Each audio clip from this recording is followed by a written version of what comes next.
Hello students, today I am giving you the solution of next three questions of class 11th. देखिए मैंने पहले आपको जो ना 6 क्वेश्चन का सॉल्यूशन 2 वीडियोज में दे रखा है। आज हम नेक्स्ट 3 क्वेश्चन करने जा रहे हैं। फर्स्ट क्वेश्चन है आज का, how much copper can be obtain from 100 gram of copper sulfate, atomic mass of copper 63.5 ALO। देखिए फर्स्ट क्वेश्चन आज का देखें इस वीडियो का। Question number 7, molar mass of copper sulphate. सबसे पहले मोलर मास निकालेंगे कॉपर सल्फेट का। कॉपर सल्फेट का मोलर मास कितना होगा वो आप देखिए। एटॉमिक मास ऑफ कॉपर या मोलर मास ऑफ कॉपर के लिए no any problem. 63.5 plus S का है 32 plus molar mass of oxygen is 16 and the number of atoms of oxygen is 4, so we will multiply with 4. Calculate this 63.5 plus 32 plus 64 is equal to, add करेंगे इसको 3 और 2 5 और 5 और 4 9, 6 और 3 9, 9 और 6 15 ग्राम पर मोल। ध्यान रखिएगा यहाँ पर मोलर मास जो है कॉपर सल्फेट का जो मोलर मास है वो 159.5 ग्राम पर मोल आ गया। रखिएगा molar mass of copper sulfate is 159.5 gram per mole. Now you can see the molar mass of copper. You can say atomic mass of copper. Atomic mass of copper is 63.5. इसमें ये जो total आया है इस total में copper का share कितना है? कॉपर का शेयर ये है, ध्यान रखिए। इतने ग्राम जब आप लोगे कॉपर सल्फेट, उस कॉपर सल्फेट में कॉपर का शेयर 63.5 ग्राम होगा। ओके, जब इतने में इसमें इतने ग्राम होगा तो 100 में कितना होगा ये हमें कैलकुलेशन करनी है। देखिए since mass of copper in 159.5 gram CuSO4 is equal to 63.5 gram. Therefore, जब आप निकालेंगे वन में mass of Cu in 1 gram of CuSO4 is equal to हो जाएगा 63.5 अपॉन कितना 159.5 ग्राम। ओके, अब निकालेंगे हम इसमें। हमसे पूछा 100 ग्राम में, 100 ग्राम में कितना होगा? तो मास of copper in 100 gram of CuSO4 is equal to 63.5 upon 159.5 into 100 ग्राम। इसे हमें कैलकुलेट करना होगा। इसे कैलकुलेट कीजिए, कैलकुलेट करेंगे इसको तो कैलकुलेट करने पर आएगा 39.81 ग्राम। क्या देखा आपने कि इतने ग्राम में 159.5 ग्राम कॉपर सल्फेट में जो कॉपर की अपनी क्वांटिटी थी वो 63.5 ग्राम थी, तो 100 ग्राम में कितनी होगी? 100 ग्राम में क्लियर करके आ गई। This is answer. लग गया। The answer of first question is 39.81 gram. Okay, इसकी शॉर्ट लीजिए इसका, फिर मैं रीड कर रहा हूं उसको।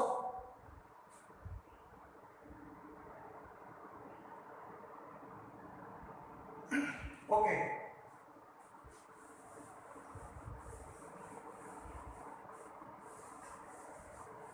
now I will solve next question. Next 8th question,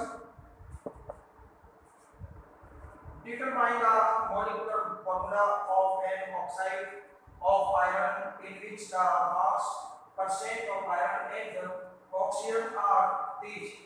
iron की जो परसेंट है वो 69.9 और ऑक्सीजन की 30.1 respectively. Given that the molar mass of the oxide is this. Molar mass जो है ना ऑक्साइड का, आयरन के ऑक्साइड का ये दे रखा है. अब आपको मॉलिक्यूलर फॉर्मूला फाइंड आउट करना है और आयरन की का जो एटॉमिक मास है 55.85 AU और ऑक्सीजन का एटॉमिक मास 60 AU. ध्यान रखिएगा, इस क्वेश्चन में हमें दो पार्ट करने पड़ेंगे. फर्स्ट पार्ट में हमें एम्पिरिकल फॉर्मूला निकालना पड़ेगा और सेकंड पार्ट में molecular formula. Without empirical formula निकाले आप मॉलिक्यूलर फॉर्मूला नहीं निकाल सकते. तो पहले हमें एम्पिरिकल फॉर्मूला निकालना पड़ेगा. वैसे मैं बता दूं आपको, मैं थर्ड क्वेश्चन में इसी क्वेश्चन को कर चुका हूं. उस थर्ड क्वेश्चन में ओनली एम्पिरिकल फॉर्मूला पूछा था, ओनली एम्पिरिकल फॉर्मूला, और इसमें पूछा मॉलिक्यूलर फॉर्मूला. लेकिन मैं एक बार इसको कर देता हूं, पूरा कर देता हूं. ध्यान दीजिए, क्वेश्चन नंबर 8.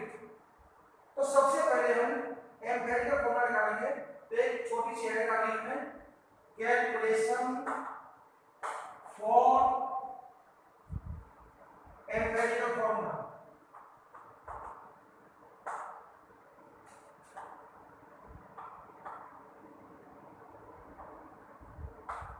ध्यान रखिए, एम्पिरिकल फॉर्मूला के लिए कैलकुलेशन करने जा रहा हूं. सबसे पहले क्या करेंगे, टेबल ड्रॉ करेंगे जिससे क्वेश्चन थोड़ा सा अच्छा लगेगा करने में. देखिए, पहले कॉलम में हम लिखेंगे एलिमेंट, दूसरे खाने में लिखेंगे परसेंट, थर्ड कॉलम में लिखेंगे एटॉमिक मास,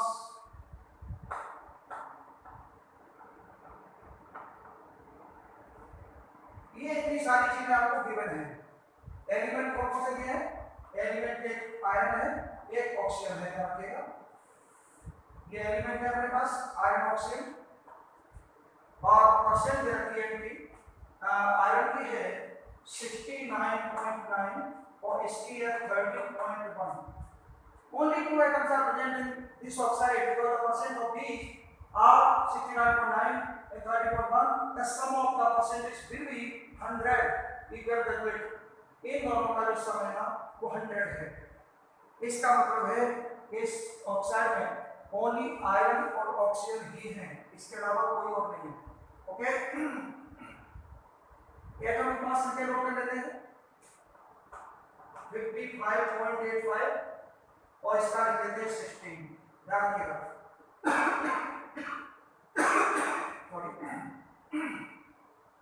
अब निकालेंगे हम number of moles, number of moles of atoms. Elements लिख लीजिए. Number of moles of elements,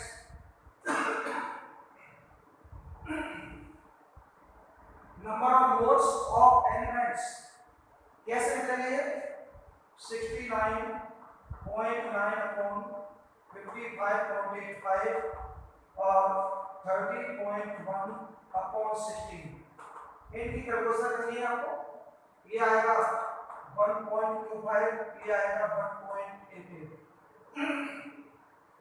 ये हमने क्वेश्चन नंबर 3 में किया था. ये होल नंबर नहीं है. अगर ये होल नंबर होता है तो 1 2 3 4 5 कंप्लीट पूरा पूरा, तो आगे का कॉलम नहीं बनाते. लेकिन होल नंबर नहीं है तो होल नंबर में चेंज करने के लिए हमें आगे एक कॉलम और बनाना पड़ेगा. इस कॉलम का नाम कुछ रखेंगे relative ratio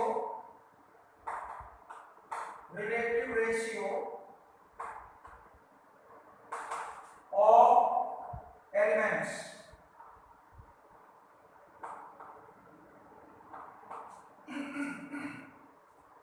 relative ratio of elements, इसे कैसे फाइंड आउट करेंगे हम? इनमें जो छोटा नंबर होगा उसका डिवाइड दोनों में देना है. Okay,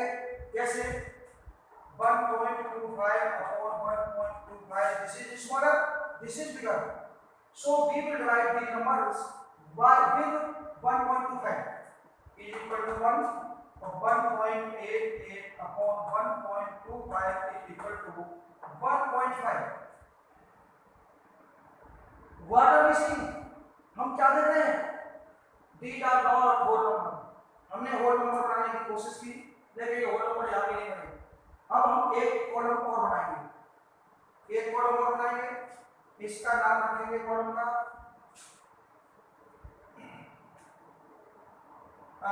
number of elements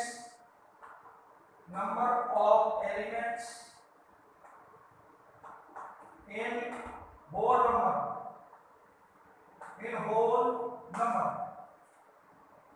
complete whole number में चेंज करना है हमको।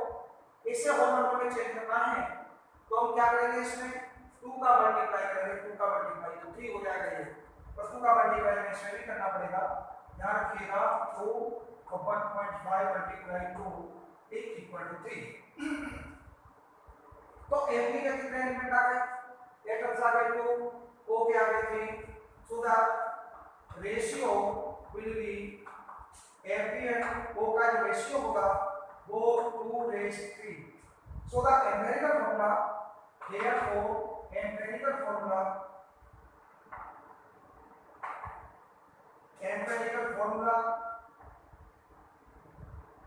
is equal to F into O3। F का नंबर 2 है, O का नंबर 3 है, F into O3। ओके, अब हम जो ना ये फर्स्ट पद तो हमारा हो गया। अगर मान लीजिए एम्पिरिकल फॉर्मूला इनसे निकलवाया होता, एम्पिरिकल फॉर्मूला अगर निकलवाया होता तो हम इस क्वेश्चन को यही छोड़ देते, इस आंसर को हो गया पूरा। What is question? Question is find out the molecular formula of the compound. Molecular formula पूछा गया है, मॉलिक्यूलर फॉर्मूला। तो अब हमें एक हेडिंग बनानी पड़ेगी, कैलकुलेशन फॉर मॉलिक्यूलर फॉर्मूला। ध्यान रखिएगा ये हमें एक हेडिंग बनानी है। अब इसके लिए हम कैलकुलेशन करने जा रहे हैं। कैलकुलेशन कैसे होगी देखिए, कैलकुलेशन का फर्स्ट स्टेप क्या होगा इसका, देखिए empirical formula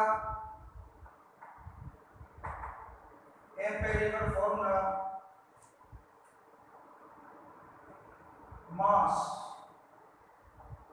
is equal to, जैसे मॉलिक्यूलर फॉर्मूला का मास निकालते हैं तो मॉलिक्यूलर मास होता है, मोल का मास निकालते हैं तो मोलर मास होता है, एटम का मास निकालते हैं तो एटॉमिक मास होता है, आयन का मास निकालते हैं तो आयनिक मास होता है। ऐसे जानतेगा हम एम्पिरिकल फॉर्मूला का मास निकाल रहे हैं, इस तरह लिखिए एम्पिरिकल फॉर्मूला मास। ओके, इसमें Fe के 2 एटम्स है और Fe का एक का कितना है 55.85 मल्टीप्लाई ऑफ 2 प्लस O का 16 है मल्टीप्लाई ऑफ 3, ये कितना आएगा 2 5 का 10 कैरी ओवर 1 2 8 का 16 17 कैरी ओवर 1 2 5 का 10 11 और कैरी ओवर 1 2 5 का 10 11। ओके, 111.70 प्लस ये आ गया 16 3 का 48। इसको जब आप ऐड करेंगे तो कितना आ जाएगा, ये आ जाएगा 159.7 ग्राम पर मोल। ध्यान रखिएगा ये एम्पिरिकल फॉर्मूला मास आ गया 159.7। ओके, 2 5 का 10 2 8 का 67 ये आ गया। अब निकालना है स्मॉल n इक्वल होगा molecular mass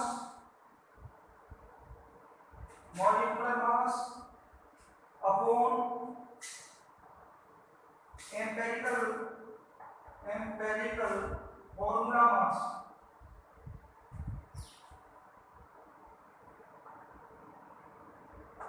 molecular mass upon empirical formula mass.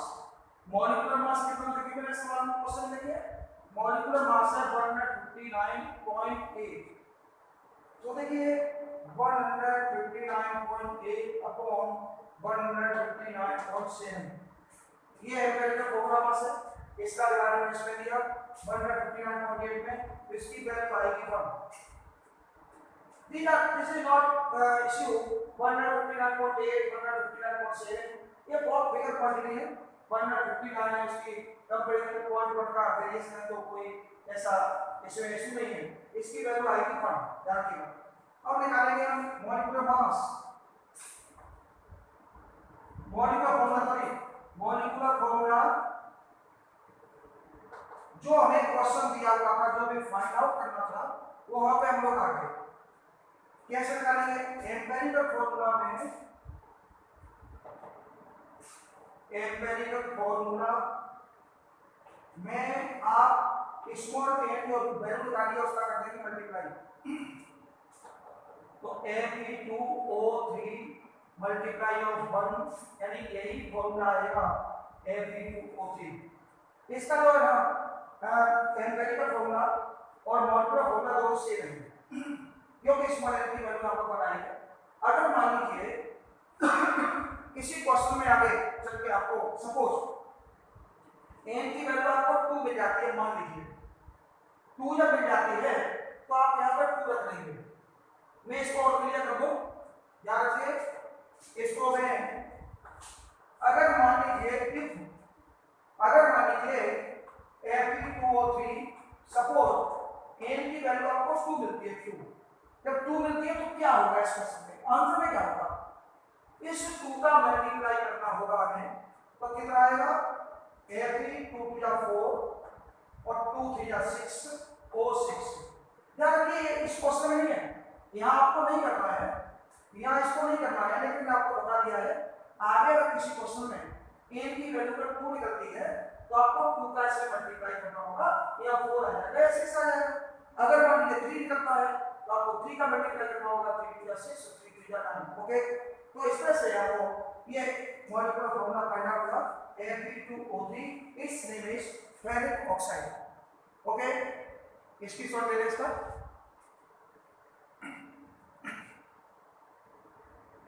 Okay, now I will calculate next question 9. मैं धीमे धीमे करके क्वेश्चन सॉल्व कर रहा हूँ।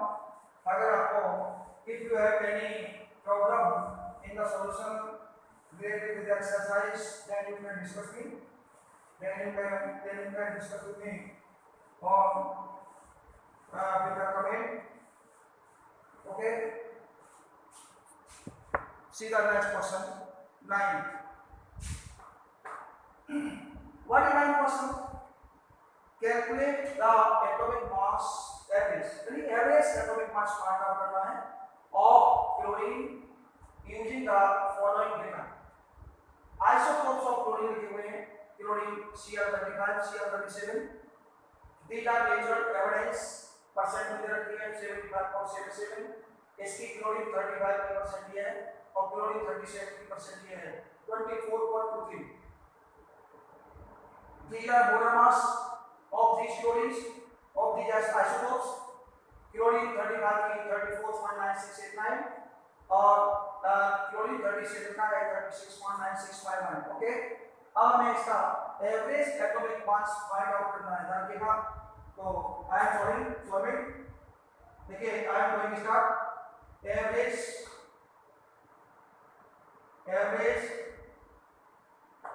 Atomic mass of chlorine is equal to, chlorine का एटॉमिक मास निकालना है। कभी भी किसी का आपको एटॉमिक मास निकालना हो, वैसे मैं आपको बता दूं, जब मैंने ये नोट्स आपको अवेलेबल कराए, नोट्स के वीडियो दिए हुए हैं, तो उनमें मैंने कुछ एग्जांपल दिए हैं और इसका भी शायद उसमें एग्जांपल है ये वाला, वहाँ क्लियर हो गया है। लेकिन अब यह एक बार रिवाइज हो जा रहा है और पक्का हो जाएगा, तो तैयार हो जाएगा अच्छी तरह से। तो किसी की भी अगर आपको इस तरह से average atomic mass find out करना हो तो आप सेम ऐसे करेंगे। जितने भी आइसोटोप्स हैं उनकी परसेंट का उनके मोलर मास से मल्टीप्लाई करेंगे, ताकि जैसे रिलेटिव एविडेंस ऑफ दिस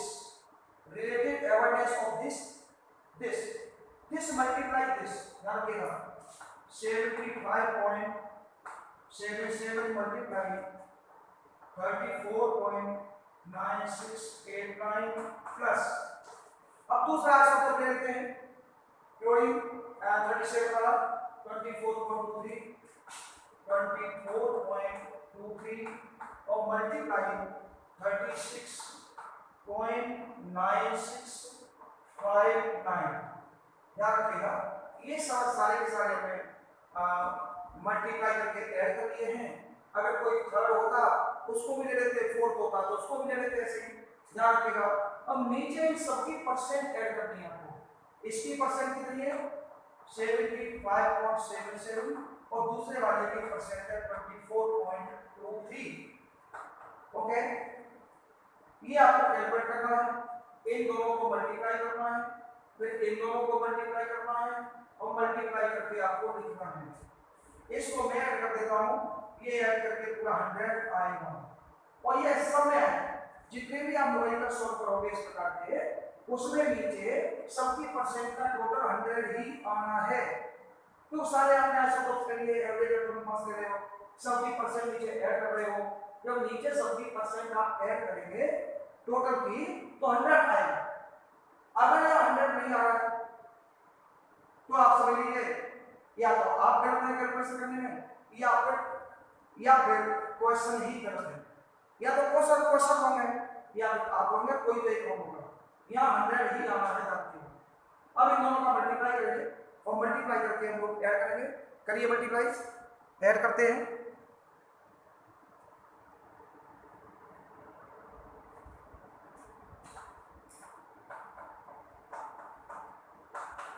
पहले का मल्टीप्लाई ये हुआ,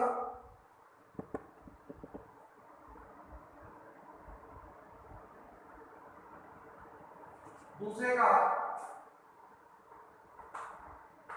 ये हुआ, ठीक है ना। ये मल्टीप्लाई करके अब हम इसको ऐड करने जा रहे हैं। ऐड करते हैं इसको 9 और 8 17 6 और 6 12 10 और 5 15 कैरी 1 5 और ये हो गया 14 और कैरी 1 7 और 8 15 कैरी 1 3 और 8 अगेन कहाँ गया, एक बार आगे बात चेक करते हैं। 8 और 9 और 8 17 कैरी 1 6 12 कैरी 1 10 और 5 चेक करा देता हूँ। 10 और 5 15 कैरी 1 5 और 9 14 कैरी 1 7 और 8 15 कैरी 1 स्क्वायर किया 33 हो गया। ओके, अपॉन 100 अच्छी तरह से कैलकुलेशन करें, मिस्टेक हो जाए क्योंकि इस तरह के 1 2 3 डिजिट है, इधर पॉइंट के इधर और इसमें 4 डिजिट है, तो कैलकुलेशन करने में थोड़ी सावधानी है। ये इसके बाद देखिए अब 100 का लगाएंगे, इसमें डिवाइड 100 का डिवाइड लगाएंगे तो ये वाला पॉइंट यहाँ से हटके यहाँ जाएगा, ये आ जाएगा देखिए 35.4527। This is average atomic mass of chlorine. आप जनरली वाला इसको आगे चल के इतना यूज करोगे एप्रोक्स ये, और इसको भी एप्रोक्स कर दोगे आप, इसको खत्म करके आप 35.5 आपके यहाँ से चेक है, ये होगा ये होगा ये होगा, आप अपना चेक करके जनरली आगे चल के हम लोग जो क्वेश्चन सॉल्व करेंगे, क्वेश्चन सॉल्व करने में हम लोग क्लोरीन का जो एवरेज एटॉमिक मास लगाएंगे 35.5 लगाएंगे मोस्टली। आप इसको भी ले सकते हैं न्यूमेरिकल प्रॉब्लम, ये आपका आंसर है। Okay, this is atomic mass of chlorine AMU। अगर इसे आप मोलर मास में लिखते हो, ये आपने क्या लिखा है एटॉमिक मास लिखा है तो AMU लिखेंगे। अगर मोलर मास में लिखोगे तो ग्राम पर मोल लिखेंगे, लेकिन क्वेश्चन में पूछा था average atomic mass of chlorine, so the unit of this will be AMU। Okay, अगर यह लिखा होता माइनस होता मॉलिक्यूलर मास ऑफ क्लोरीन तो भी हो जाता, मोलर मास ऑफ क्लोरीन तो ग्राम पर मोल आ जाता, और मॉलिक्यूल अगर इसका बड़ा होता, मॉलिक्यूल होता है क्लोरीन का Cl तो इसका मॉलिक्यूलर मास निकालते तो ग्राम पर मोल में भी आता। उदाहरण के लिए एटॉमिक मास ऑफ क्लोरीन जो है ना ये आ गया 35.5। Okay, understand very well. Okay, आप इसका स्क्रीनशॉट ले लो।